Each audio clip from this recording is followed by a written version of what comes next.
Hi, this is Jasmine from International. I'll show you our full loss of hot finish production line. This one is the breaker was put in bottle from here, the 4-piece, and then this is the finish system. Keystone finish system. This tank is removable tank. This is cup. You will see this is cup. The tank is removable. After filling, it is cooling system. This is a 4-meter cooling system. Inside have 11 loops.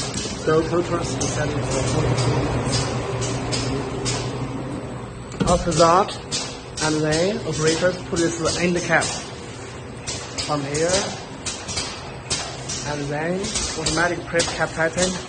Here for automatic cap pattern. After press pattern, and then this is laser for its batch coding. After the batch coding, it's automatically take out the fish product. And then connection with labeling machine. This is two-sided labeling machine with this round bottle wrap labeling. You see? This is round.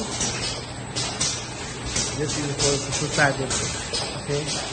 You shoot for its round bottle and this oval-shaped bottle. You see?